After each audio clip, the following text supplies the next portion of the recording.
Hi there, my name is Liz and I run the View from Left, which is a social studies resource page.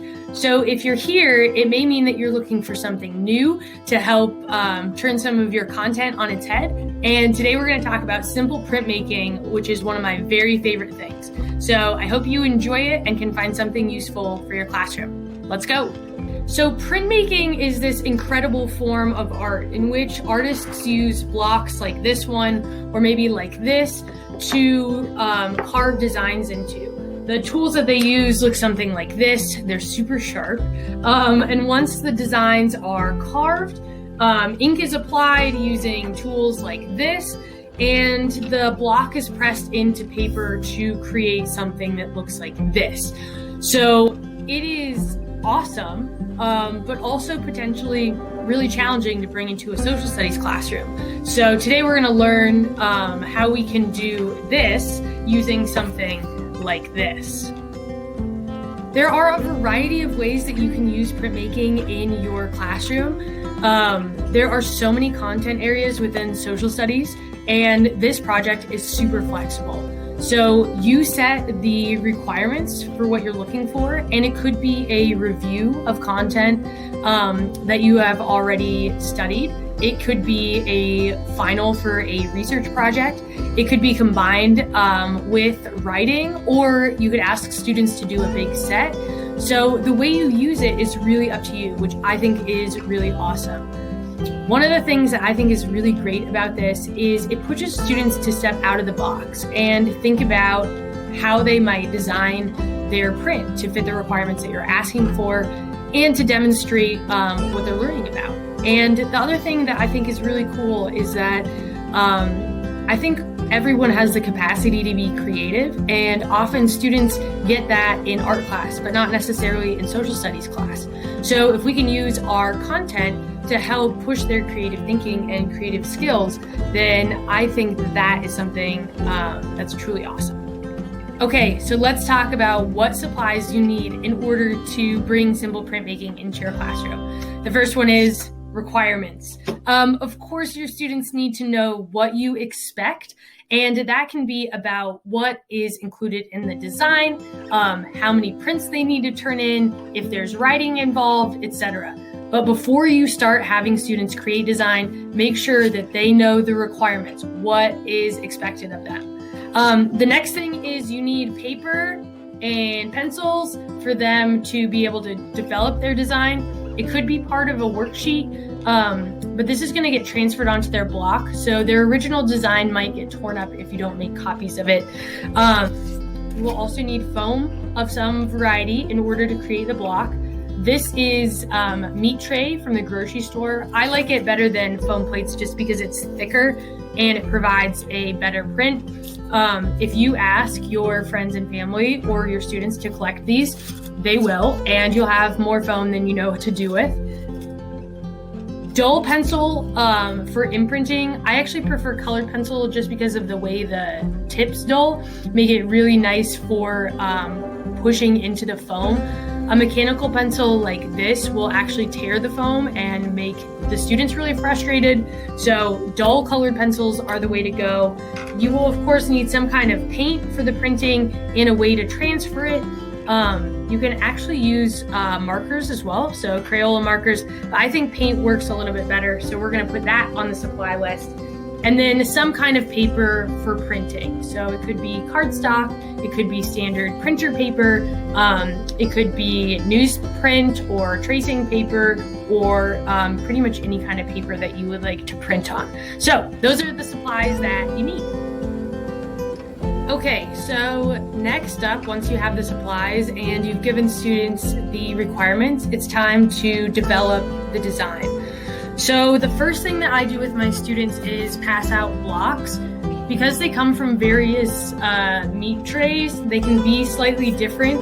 I try to cut them about the same size, but they're not always perfect. So I give students their block, and then I ask them to create outlines of it on paper. So this way that the students know how big their block is and what the canvas size that they are working with is.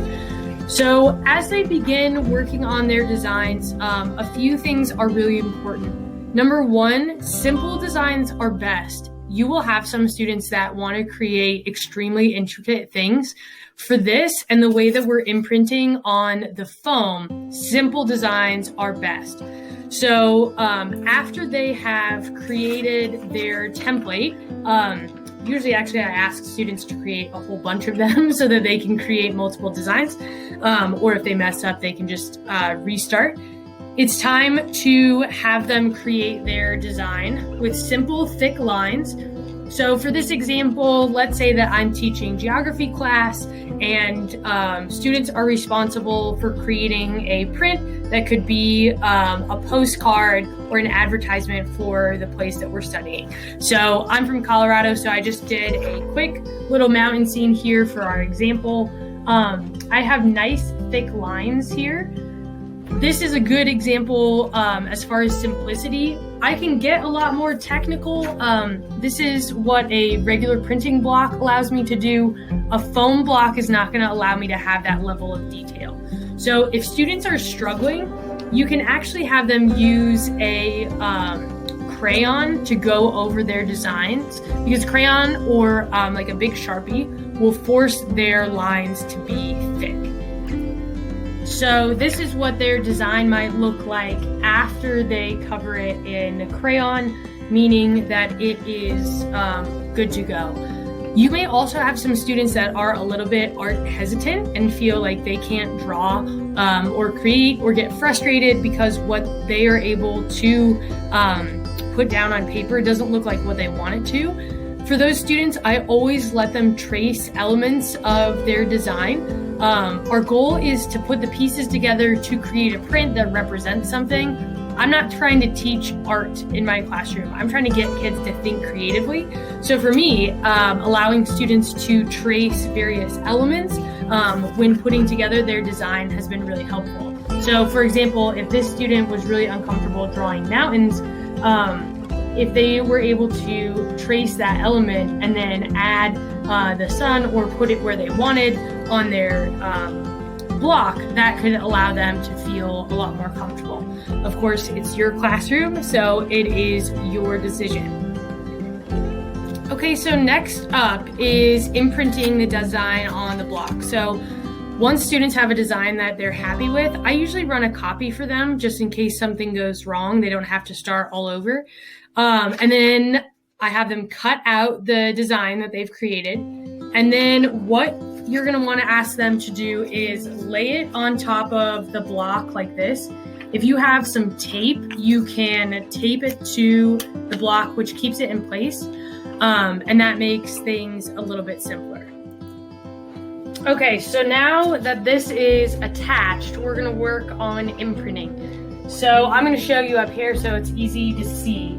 But what you're going to ask students to do is take their dull colored pencil, remember not the sharp mechanical one, and they're going to press into the foam. So their initial reaction essentially is going to be that they're going to want to draw like normal, and it's actually easier if you pull the pencil toward you kind of gently. So remind them or go over that this is not like standard drawing. What we're actually doing here is imprinting. So really slow and steady, I'm going to push down and pull kind of at a flat angle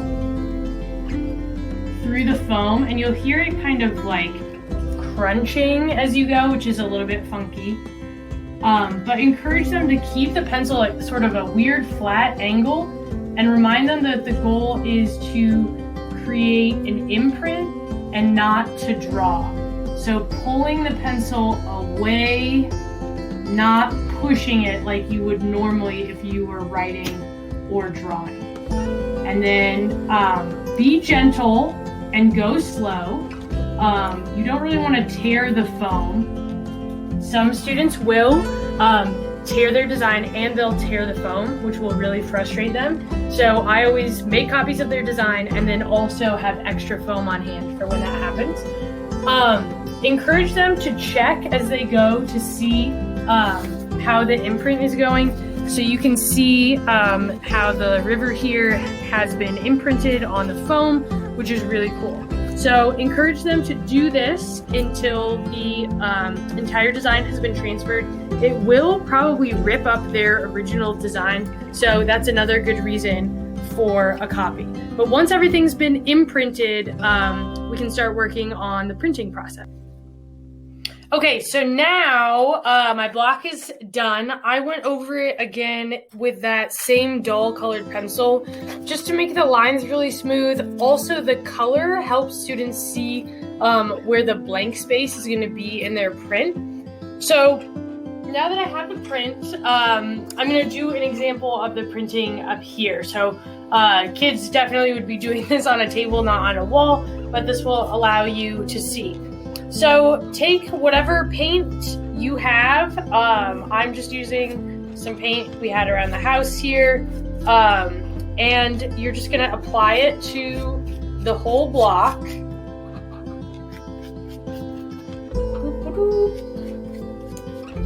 Nice and simple like this. This can get messy in the classroom, so use paint that is easy to wash up and put down newspaper or whatever if that's helpful. So now my whole block is covered in paint and part of my hands. And what you're going to have the students do is take their block and then really carefully press it down as evenly as possible into the paper.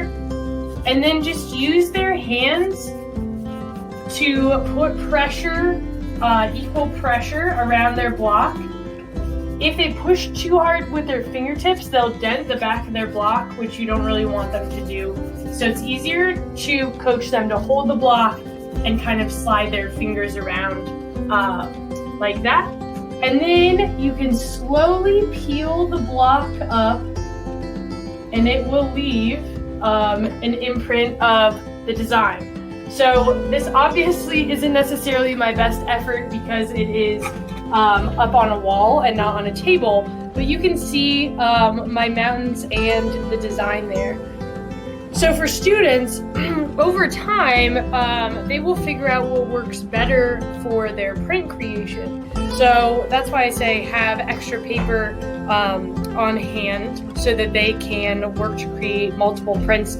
They'll learn where to apply more ink or how to better put pressure on their block, which is really cool. The other thing is there is an alternate way to do this.